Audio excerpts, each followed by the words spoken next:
The TV. Please not loud. Hey, it is Christine Ruiz of ChristineDecode.com. What's going on over here? And it's Friday. We've made it through another week. In New York, we had a dusting of snow, but it seems that it's over for the day. But I know it's going to be kind of a wet and nasty weekend. So anyhow, today, hey, Audra. Hey, Jay. How are you doing? Dane is over there having his lunch and watching TV, so he probably won't make a debut, and I don't have to worry about anything being thrown at me today while I'm live. So that's fun. Today I know a lot of people, and hi, good morning from Greater Chicago area, Jay. Well, good morning from New York. How is the weather there, Jay? Is it extra snowy? And hi, Tammy. So today, want to sort of jump in. The topic is about attraction marketing, and a lot of people, obviously I talk about attraction marketing, I practice attraction marketing, I continue to learn more about attraction marketing, and a lot of people have reached out or asked even sometimes during the lives, well, what is attraction marketing? I of course have tons of analogies and my thoughts on it, but today I figured that's what we'll talk about. So to chase or to attract. It's sort of a remix. When I was thinking about it, it's almost a remix of the Tortoise and the Hare story. Hey, Sarah. Hey, Carl. Are you laughing? Yes, y'all, Siri's being so nosy right now. Please don't say hi to everybody, Siri. Anyhow. And hi, Aunt Vanessa. So nice to have you join me. I actually talked to Angela this morning. So that's, family checking in. But anyway, to me, attraction marketing, the idea of chasing or attracting customers is very similar in ways, or maybe that's just how my mind works because I'm a little weird. But it's very similar to the tortoise and the hare. And so I wanted to sort of give a look into attraction marketing and how to determine if it's for you, because I tend to believe everything isn't for everybody. Everyone isn't for everybody. And so you have to sort of know what is your style, what you're comfortable with, or you're not comfortable with, and sort of go from there. And hey, Carl. All right. So let's get into it. Let me see if I can find this. I was pulling it up. I wanted to give you guys sort of the official definition of attraction marketing. So attraction marketing is a marketing strategy that attracts customers and clients who already want to buy what you have to offer. So, that's a pretty simple definition, but yeah, essentially that's it. Attraction marketing is more of you being the person, the resource, making things available for the people who want it. What we more commonly know, especially in network marketing, is typically, and you guys are gonna be a little busy behind me. It's winter and our heater has been acting up. So, Danny's been trying to take care of that. We thought it was fixed and then it went out again. And it's like, if you're in New York, some of these days we're in the teens. Today's actually warm enough to snow. So it was in the 30s, but it's cold. So he's trying to get that taken care of. So it might be a little busy, not with Dane in the background, but with adults. But anyhow, sort of the idea when you're prospecting, most of us know prospecting. When you're prospecting, you are actively going after people, almost in the sense of chasing people, to get them to look at what you have to offer, be it a service, be it a product.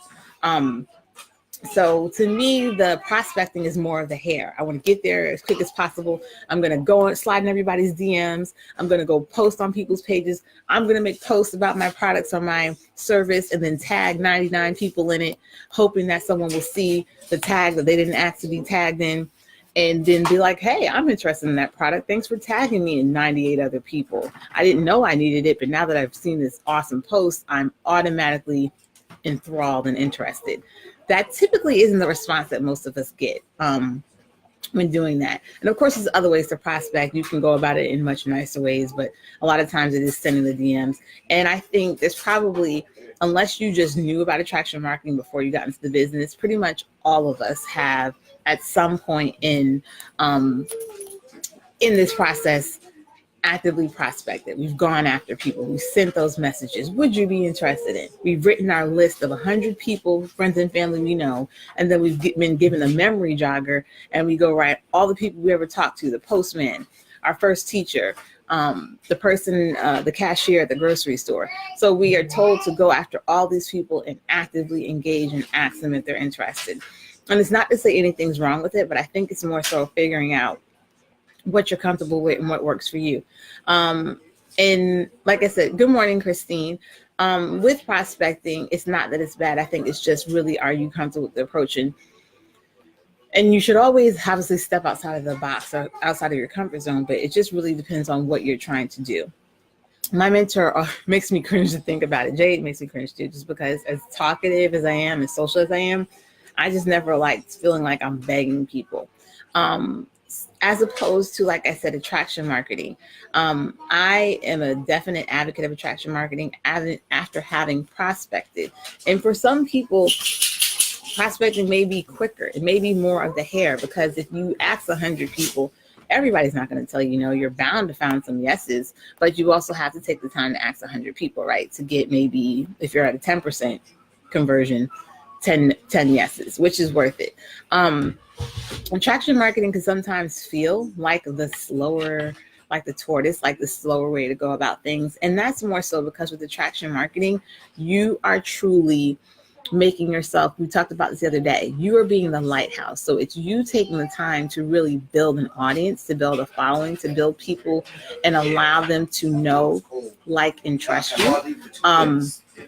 There's different methods to it, and I actually was trying to find it right before I got on here, and I did find a link. So there's a link. I use a marketing system. They actually have an article or blog post that they wrote on basically the 7 steps of attraction marketing. So I'm not going to go through all of this, but essentially with attraction marketing, rather than, and I say this, I only want to talk to people who want to talk to me.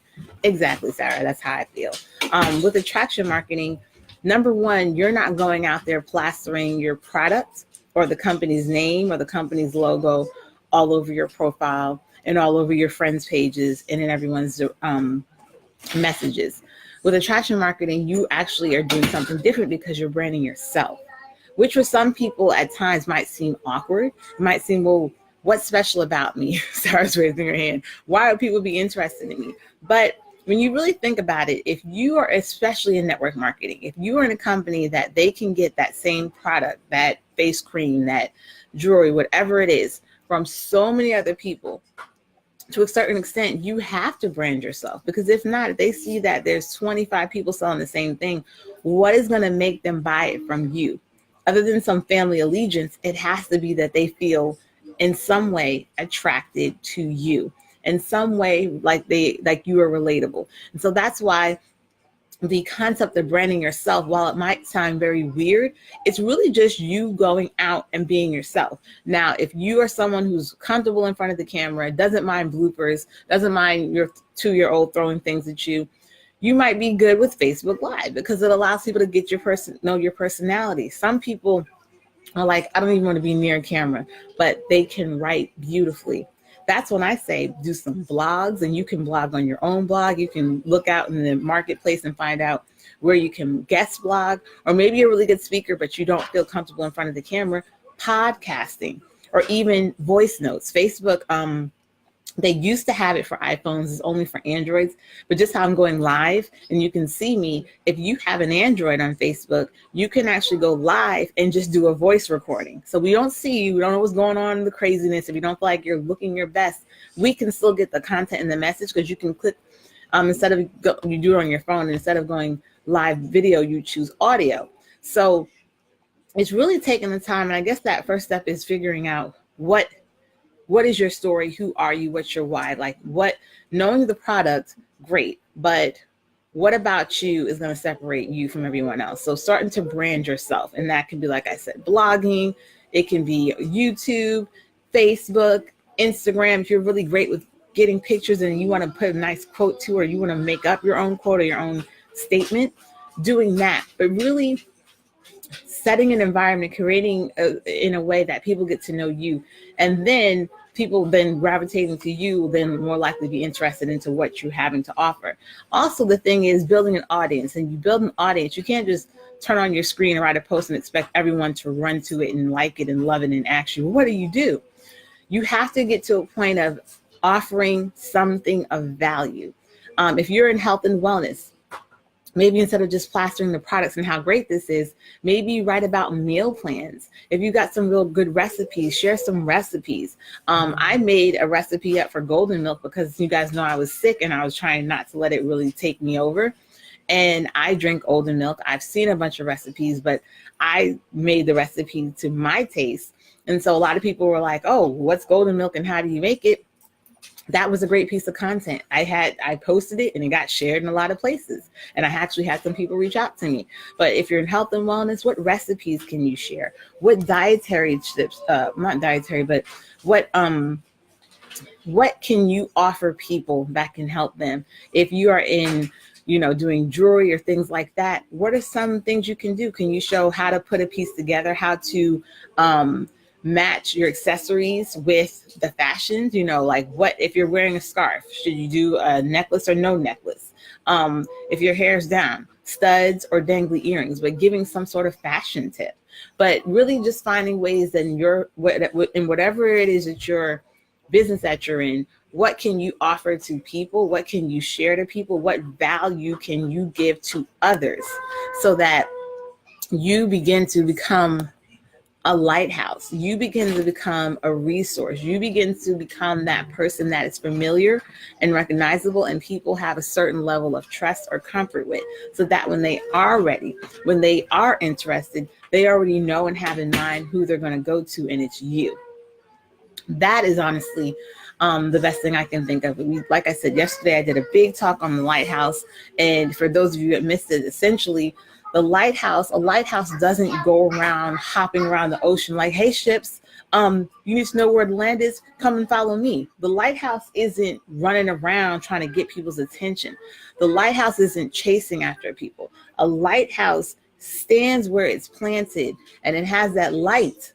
That light can be your information. It has that light. This is my little, I have big hands, but this is my light rotating. That rotates around.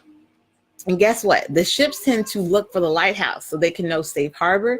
They can know we're too close to land and the water's going to get shallow, so we might get stuck. They don't want to crash. So the ships look out for the lighthouse. And the lighthouse is confident in its purpose. The lighthouse is confident in being that safe harbor and being that light, so that when the people are ready and looking, it's there, right? So with attraction marketing or the lighthouse, or with attraction marketing, and like I said, the remix of the tortoise and the hare, I think the difference is, like I said, if you're actively prospecting, you're going to ask hundreds and thousands of people and you're going to chase them. Cool. Someone's going to bite. Someone's going to try out the products. But also, I feel like how you start is sort of how it's going to be. So if you start off just solely prospecting and actively just asking people and spamming and this and that, you're going to have to continue to maintain that. And you can definitely build a team and have them grow. But the likelihood of people sticking, if they don't have any sort of connection with you, isn't as high. So it might be the quicker thing versus the tortoise is similar to attraction marketing. It may seem a little slow or hard to build because you're building an audience, but you're not just building an audience, you're building your tribe, you're building your people. And it's not even that you're making up something about yourself, but Naomi says that I'm looking for people who are looking for me. I realize every time I press this button and go live on Facebook, my style isn't for everybody. Some people are like, oh my gosh, your kid's jumping around, it's too distracting. Then I'm not for you, because guess what? I'm not sacrificing my child for you, boo. So it's really about finding out, hey, boo, that's my boo. I'm for him. He's for me. Just want to put that out there. But it's really, Sarah said, yes, I'm a lighthouse on the Oregon coast. My message stays the same. People gravitate to me for, thank you, Aunt Vanessa, and thank you guys. Thank you, Christine. Lovely name, by the way. But yeah, there's times where people write a message, you need to get to the point. Y'all, I talk a lot. Duh. I talk a lot. I sometimes get off track, but for the most part, I think I get the message across. And so that's my thing. When you're the tortoise, you're not worried about, yeah, the hare was like, oh, I'm fast. Can't nobody touch me. The hare went and took a nap, woke up. The tortoise was slow and steady. Slow and steady wins the race. And then he's got all these believers. He's got all these people who are like, you know what, tortoise, I'm down with you. And that's the thing. Do you want to make a quick buck, or do you want to build a business? Because when you build a business, you need to build loyalty. You need to build a following. You need to be yourself and let people get to know you and attracts like, right? So that's my thing. You want the flash in the pan, because there's a lot of things you can do to, I'm not sacrificing my child for you, boo. I'm just saying, Sarah. But more so than anything, I just wanted to take some time to sort of speak to attraction marketing, because I know there's a lot of people that are curious and have questions. And I hope that this really sort of comes across and that this helps somebody. I always say I'm a Pisces and sensitive about my shit. So for me, I don't necessarily want to just chase everyone. And I've done that. My Aunt Vanessa's on here. I'm chased about a lot of stuff. Now I'm just like, I'm gonna let you know. But I don't also just expect my friends and family to be the only people who support me. I have business partners that at this point are in different countries. I don't know if I'll ever meet them in person, but that it shows the power of attracting. When you're attracting and you're giving value and you are consistent, Tortoise crowd. I think you spelled it right, Sarah. But when you are consistent, consistency builds momentum. Consistency builds trust. Consistency builds familiarity. I have a list, so damn it, you know what I'm trying to say. But so once you kind of, and I always say with this business, especially with attraction marketing, you have to do a lot of self-checking. You got to figure out, what am I doing? Why am I doing? What is my story? My story, I'm a mom. I was a single mom. Now I'm a married mom. I have way more kids than I ever expected to have. That's cool. I love them all. Got a great husband. And I want to build something that is bigger than just me. I want to build something that I can pass on to my kids. I want to build something that has longevity. I don't want to be someone that has to grind and hustle hard and sleep when I'm dead. I want to sleep while I'm still a living, breathing human every night. I want to get ample hours of sleep. I want to look good. Okay? I mean, I naturally have a little bit of raccoon eyes going on, but y'all see me every day. I don't wear makeup. So I'm not waiting until I'm dead to sleep. I'm going to sleep now. I want to have not just financial freedom, but time freedom. And so that is why, even when I'm frustrated, even when I'm like, I gotta get these bills, when I get off of here, sassy lips. When I get off of here, I'm going to put on my headphones. Guess what I'm going to do for a little while? I'm going to transcribe, because guess what? Transcribing pays the bills. I don't say solely pays the bills. I get money from what I do, but I'm always trying to make sure I'm doing more than one thing. So I got money coming from here, there, and everywhere. So I'm not solely dependent. So that's my thing. Figure out what your thing is and then go do it. Seriously, go do it. So attraction marketing may be for you. It may not, but at least now you know. If you don't know, now you know. I'm not gonna say the next word. But anyhow, big families rock. You got so many hashtags, Sarah.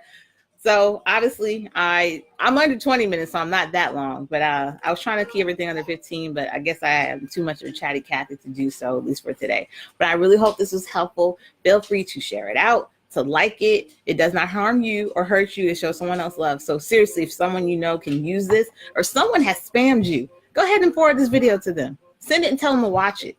Tell them maybe they should consider it, especially people are tagging you. I can't stand. Don't tag me on something and it has nothing to do with me, and you're tagging me 85 people to get publicity, right? So if someone is spamming you, send them this video and say, this may help. You might want to consider this. You know how they say, would you consider? Do you have time? You send this back and say, would you consider a different way of marketing?